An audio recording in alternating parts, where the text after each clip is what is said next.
My name's Kyle Kesses. This is Caroleen Moise.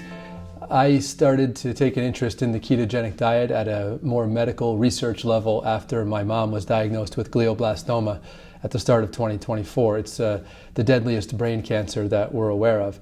And because the diagnosis or the prognosis is usually 8 to 14 months for people with glioblastoma, I immediately started to search for other forms of treatment beyond the standard of care.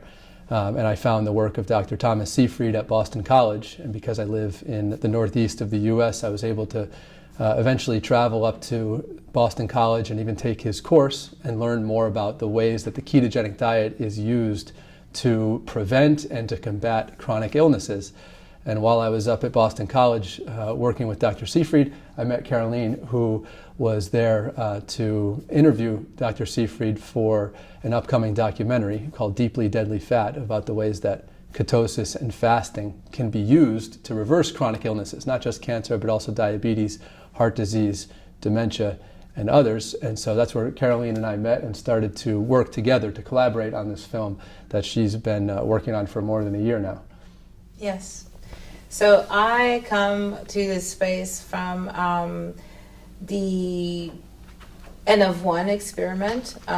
Ketosis and fasting dramatically changed my life. I thought it was two wonderful tools to have in my toolbox for health and longevity, and I wanted to share with everyone. So I decided to make my third film, again on health. It's a third film on health and nutrition. I decided to make it on ketosis and fasting, and started researching the people that were really interesting in that space. And Dr. Seyfried indeed is someone that is well known and has been a big advocate, if not the leading advocate, in this space of metabolic therapy for cancer, to treat cancer. So what is the name of it? He calls it the metabolic theory, right? The mitochondrial metabolic theory on the origin of cancer. The current most accepted theory on the origin of cancer is that it's a genetic disease, that it comes from mutations in our genes. Dr. Seyfried's research, which dovetails off the research done by a German scientist 100 years ago who actually won the Nobel Prize. His name is Otto Warburg, who discovered the reality that cancer feeds on glucose. So Dr. Seyfried has furthered this research and discovered that cancer not only feeds on glucose, but also feeds on glutamine. So together, these are the two fuels, the only two fuels that cancer can use to proliferate. So Dr. Seyfried's research he's built a protocol, the press pulse protocol, that calls for the reduction of glucose, which is where, of course, the ketogenic diet comes in to help reduce glucose and restrict cancer's access to it.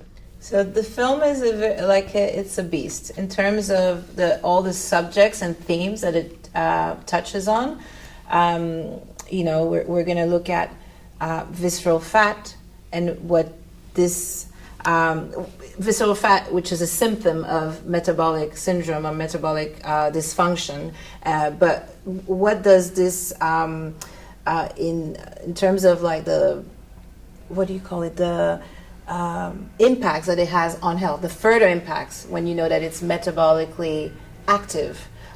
We know that it's a big problem for mental health because it secretes all sorts of things that will affect someone's brain. We know obviously that it interacts closely with insulin and can be a driver of prediabetes and diabetes.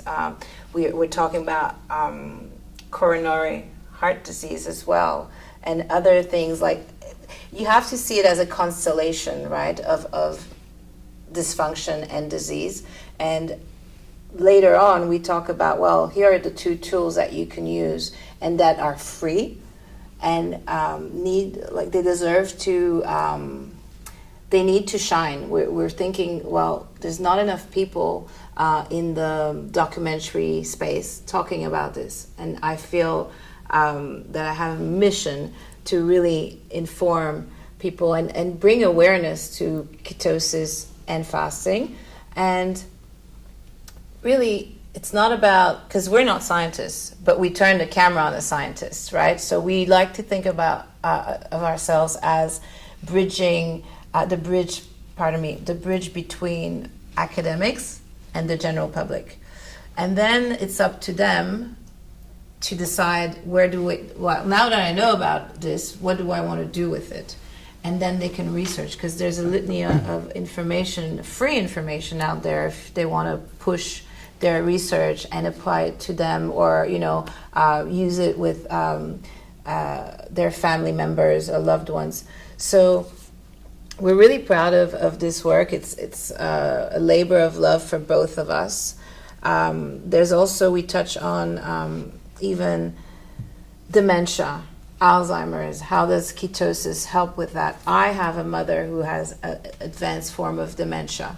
And so my kind of like drive is also quite emotional, because I'm like, well, if other people, we're trying these some of these protocols with her, and I'm like, well, so many people could benefit from that.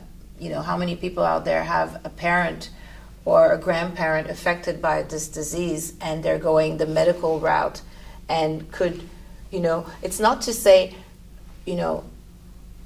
drop the pharma approach completely, but who knows how much more effectiveness they could find when combining pharma with a natural protocol or natural remedy. So yeah, that's it's definitely a labor of love, a very big project.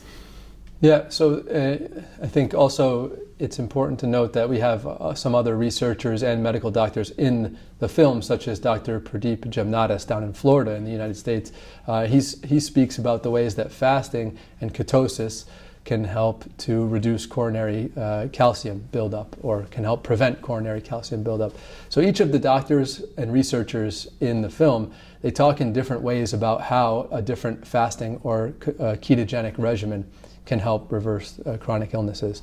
As Caroleen mentioned, visceral fat is addressed, coronary heart disease is addressed, cancer. And then we also have featured some patients of these doctors who have seen incredible improvements over just a short period of time, sometimes just 1 year or 2 years. During that span, they've seen a reduction in visceral fat. They've seen increased blood flow through their coronary arteries. And this is the mission of the film, to show more folks that you can, just by reducing your caloric intake, or by extending your intermittent fast, or by maintaining a ketogenic state, you can drastically reverse chronic disease and even prevent it. At this event, we've been looking for brands, academics, and folks who are interested in this field, who can either take a look at the film when it comes out, or help us spread the film to their audiences, their customers, their patients, their students. So we're happy to come and speak with people about that as well. We've been showing a short clip of an excerpt from the film. I think the event is really well organized. If you're more academic, you can go to the auditorium and listen to someone speak about in-depth research and science. If you're more interested in the commerce, you can go downstairs and speak with the brands and talk with people over lunch. I think one thing that could be improved is the food, actually. I mean, the food is not so consistent with fasting, with ketosis, with epilepsy treatment. I understand that maybe just be a byproduct of the venue here and how things are organized with the catering company. But I think that is important, is to reflect the values of the conference in the food that's served. I think that's one thing that could improve.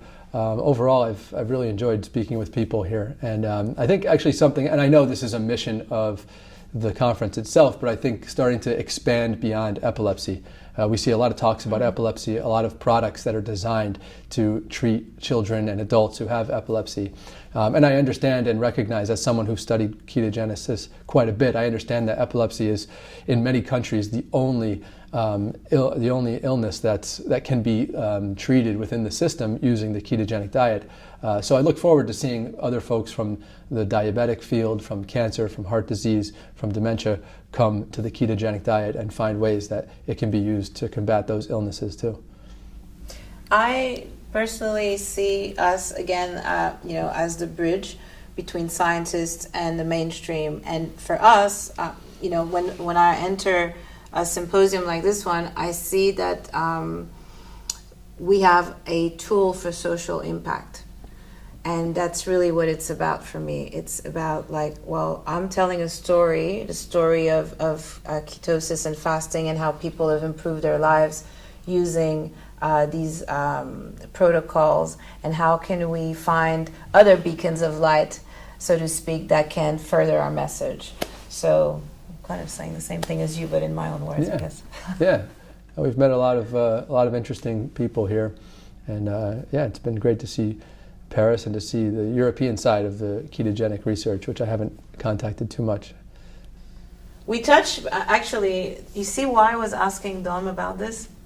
Dom D'Agostino, You know him, right? Yeah. We just interviewed him in Tampa Bay. I asked him, is there any need for a parent to ever feed their kid oatmeal and all, like bread and things like that?